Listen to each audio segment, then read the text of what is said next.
It's another day, it's another story. Last week, we talked about the life ng kabuhi ni Captain Baloyo. This time, Diko. Let's go! Welcome to the Halandumon Tower! Ano idea? No, nalipat mo rin. Abutan na sa Milyon gali. Simboryo. Wana sa landmark. Yung sa lain naman nga episode sang Daho.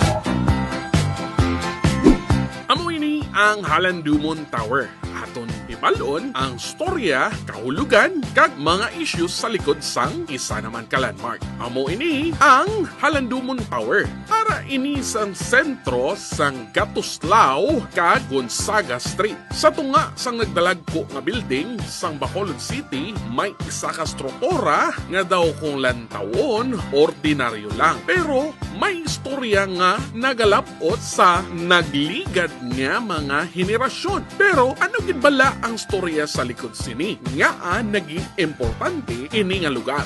Ano ang kahulugan sini para sang mga taga Bacolod? Kag sa tunga sang pagpuswag sang syudad, ano ang palaaputon sang sini nga landmark? Today, we take a closer look to the Halandumon Tower, not simply as a structure, but as a part of a story of Bacolod. Madamo nakita mga storya nga nabaliwan sa social media. Amo na kini. Pero, ano din bala ang tuod? Ano ni siya before? Ano idea? Ito na ni Malo. No, nalipat mo rin. Ano ko na nang idea. Away ko ng idea. Ano na? May ka idea? Subong ano ni? Abutan na sa What panawag na nila? Ano kayo panawag na nila? Basta tower, 5,000, 5 million galit. Okay, sir. Tower, sir. Ano sa may idea, sir? Tower sang downtown. Basta tower yung may ginger tower. Simboryo. Base lang yan ako. Wana sa landmark. Sa Central Market eh. Ang buta ng tower. Tower. Tower sa Bacolod para maanan. Charlie!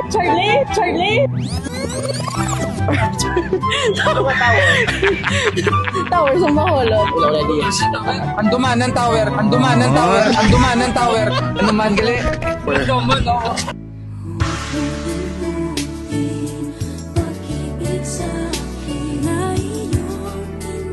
Actually, Wag mo ako ma-actually, hindi tayo masyadong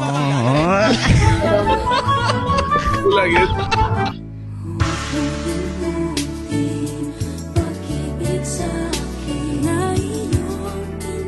Halandumon Tower.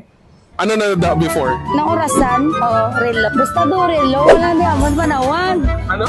Dawong lock daw lang sa mabaw, di Dawong. Daw rotunda lang sir before daw may orasan lang. Rotunda.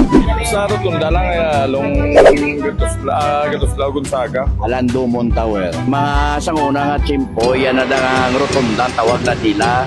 So may mga tanong, may mga peoples. Sang 1900, ang Gonzaga kag Gatuslao Street wala ini sang rotonda. Nag-start ang rotonda sang 1977 sa diya nga ang Mikawa Lions Club of Japan ginhimo ang Joint Civic Project. Dito nag-start ang Rotonda Tower Clock. But after decades, the Rotonda Tower Clock became heavily non-functional, prompting the local administration to replace it. And on 2018, ara na, nagbuwa na ang Halandumon Tower. Masamo kag sari-sari nga mga isyo ang nagguluwa. Isa na da, Madamo kag Halandumon kag kontrobersyal ang ining struktura. Isa na da ang demolisyon sang Rotonda Tower Clock. Ano ba ang storya? Sigurasyon dapat tayo sa tawo. Ba bang ibuling mo sa eskwela ako sa ospital. Mayor, Fernanda, terus ako, di ko puring ako ni. Subong nagwa malang ina nga issue kay nabungguan niya ang panel. Pag-ulang nga yan in question ang structural design. Sa year 2020, nag-viral naman iniliwat matapos mabungguan sang isa ka Korean National.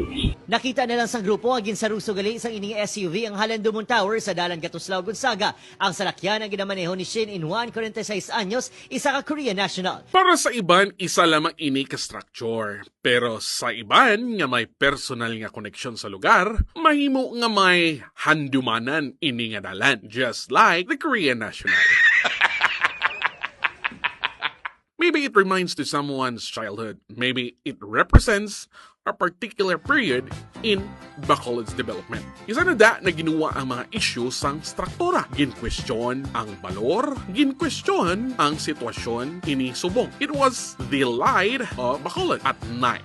Ang heritage, amo ang aton paghangop kung diin kita naghalin kag kung paano naton ginpapian ang mga storya sang nagligad para sa masunod nga henerasyon. Pero sa likod sang struktura kag kaulugan sang Halandumon Tower, may mga pamangkot nga kinanglan man naton atumangon. Bacolod continues to grow. Nagadungan ang mga building, nagabag-o ang mga commercial areas, nagadevelop ang struktura. Bacolod continues to grow. Nagadugang ang mga building. Nagapag-o ang commercial areas. Nagadevelop ang infrastruktura and development is necessary. Pero, isa sa aton challenge, i-preserbar ang istruktura kay parte na ini sang memorya.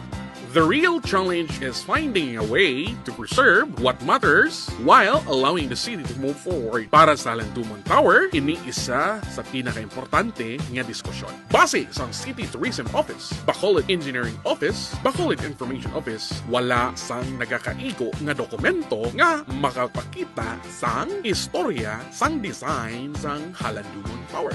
Kung madula ang atong pagdumdum sang nagakaligad, base sa palaabuton, madamo kita sang moderno nga struktura. Pero kulang kita sa koneksyon sa atong kaugalingon nga nagahatag integridad. Because sometimes a landmark is not important because it is biggest. It is important because of the memories attached to it. Isa na da ang 4.8 million. Te, kung ikaw mangkuton, ano ini? Anong gusto nyo? Ang tawo nga nagapangutang? Kung ang tawo nga nagapangawa? Mga balita, mga storya ato na baluan.